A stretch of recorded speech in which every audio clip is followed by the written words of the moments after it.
तो वो कहते हैं ना कि पहला वार ही सबसे तगड़ा और भारी होता है। अमेरिकी टैरिफ की मार के बीच भारत ने अब अपनी रणनीति का पहला बड़ा पत्ता खोल दिया है। और कमाल यह है कि शुरुआत भी ऐसी जगह से की है जहां किसी ने सोचा भी नहीं था, बांग्लादेश। जी हां, दरअसल अमेरिका से टैरिफ छूट मिलते ही बांग्लादेश काफी खुश था। उसे लग रहा था कि भारत की टेक्सटाइल कंपनियों के ऑर्डर कटने से सीधा फायदा उसी की जेब में जाएगा। लेकिन भारत ने ऐसा दांव चला कि उनकी सारी खुशियां एक ही पल में धराशायी हो गईं। नई दिल्ली से आया बड़ा फैसला यह है कि अब लैंड पोर्ट के जरिए आने वाले बांग्लादेशी झूठ और रोप्स पर पूरी तरह रोक लगा दी गई है। यानी अब उनके माल को गोदाम में सड़ने के अलावा कोई दूसरा रास्ता नहीं बचा। इस कदम से बांग्लादेशी हुक्मरानों की नींदें पूरी तरह से उड़ चुकी हैं। अब दोस्तों, सुनने में भले ही ये सिर्फ एक न्यूज लगती है, लेकिन असल में इसके पीछे कई परतें छुपी हुई हैं और खासकर इसमें छुपा है अमेरिकी टैरिफ से जुड़ा बड़ा कूटनीतिक खेल। तो चलिए, आज की इस वीडियो में हम इस पूरी कहानी को परत दर परत समझते हैं। लेकिन उससे पहले अगर आप वीडियो देख ही रहे हो तो बस 1 सेकंड निकालकर लाइक बटन दबा दो और चैनल को सब्सक्राइब कर लो। आपके लिए 1 सेकंड होगा, लेकिन हमारे लिए बहुत बड़ी मदद है। अब जरा सोचिए दोस्तों, जब ट्रंप सरकार ने भारत के प्रोडक्ट्स पर सीधा 25% इंपोर्ट ड्यूटी ठोक दी तो उसका असर कहां दिखा। भारत की कई कंपनियों के ऑर्डर एक एक करके रद्द होने लगे और अमेरिकी ब्रांड्स ने साफ कह दिया, या तो अपनी मैन्युफैक्चरिंग अमेरिका में शिफ्ट करो, वरना यह सिलसिला ऐसे ही चलता रहेगा। लेकिन खेल यहीं खत्म नहीं होता, क्योंकि अगले ही दौर में और 25% टैरिफ लगाने की तैयारी है।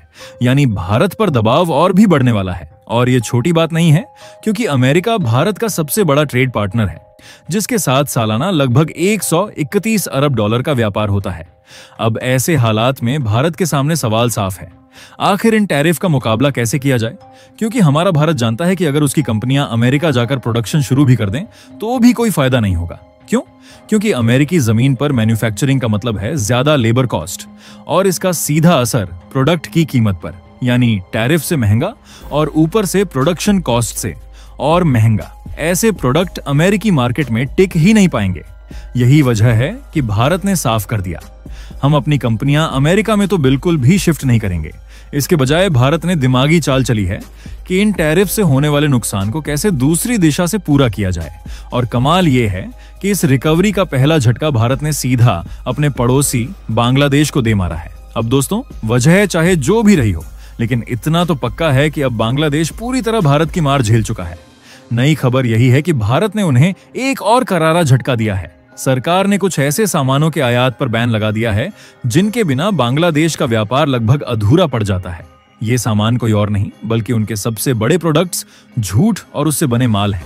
मतलब अब लैंड रूट से, चाहे ट्रक हो या ट्रेनें, भारत में झूठ फैब्रिक, चाहे प्रोसेस्ड हो या अनप्रोसेस्ड, नहीं आ पाएगा। सिर्फ यही नहीं, झूठ की रस्सी, डोरियां, बोरे और थैले जिनका इस्तेमाल खाद, अनाज या सीमेंट पैक करने में होता है, इन सब पर भी पूरी तरह से रोक लगा दी गई है। अब सोचिए, भारत हर साल बांग्लादेश से भारी मात्रा में झूठ उत्पाद खरीदता रहा है, खासकर जमीन के रास्ते, जहां पश्चिम बंगाल और नॉर्थ ईस्टर्न बॉर्डर से यह कारोबार होता था।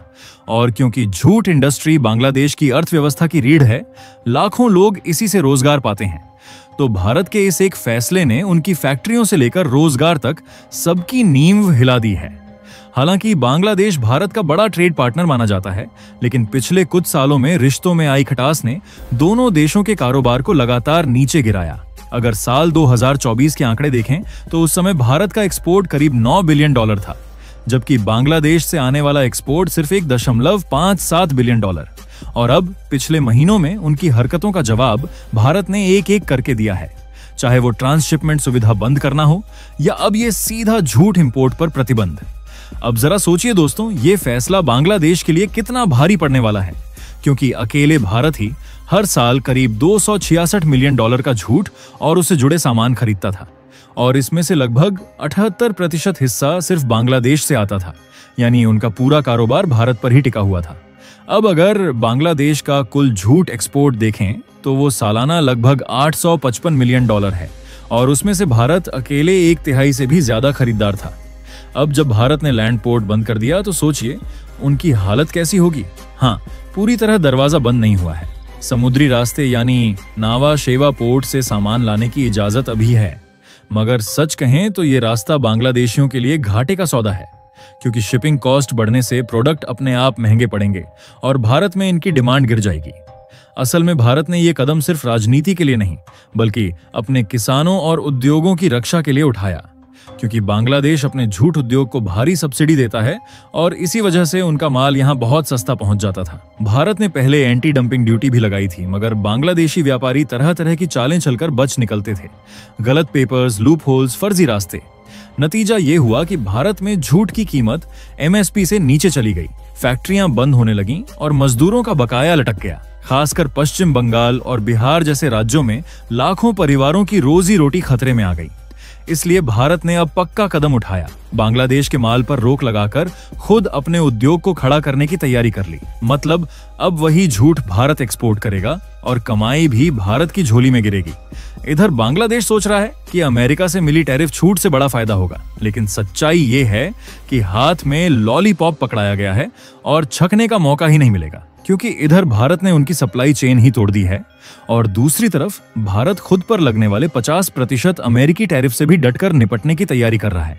इतना ही नहीं, अब तो देश में अमेरिकी कंपनियों, उनके प्रोडक्ट्स का बहिष्कार भी शुरू हो चुका है। तो दोस्तों, असली सवाल आपसे, क्या भारत को वाकई अमेरिकी सामान का बॉयकॉट और तेज करना चाहिए? आप अपनी राय हमें कमेंट में जरूर बताइए, क्योंकि दोस्तों आप सभी की राय हमारे देश के लिए बहुत मायने रखती है। और दोस्तों, ये थी आज की बड़ी खबर, जो काफी रिसर्च और मेहनत के बाद हमने आपके सामने रखी है। तो अगर आप हमारी मेहनत को सपोर्ट करना चाहो तो वीडियो को लाइक और चैनल को सब्सक्राइब करके अपने दोस्तों से शेयर कर दें, ताकि उन्हें भी ये जानकारी मिल सके। जय श्री राम।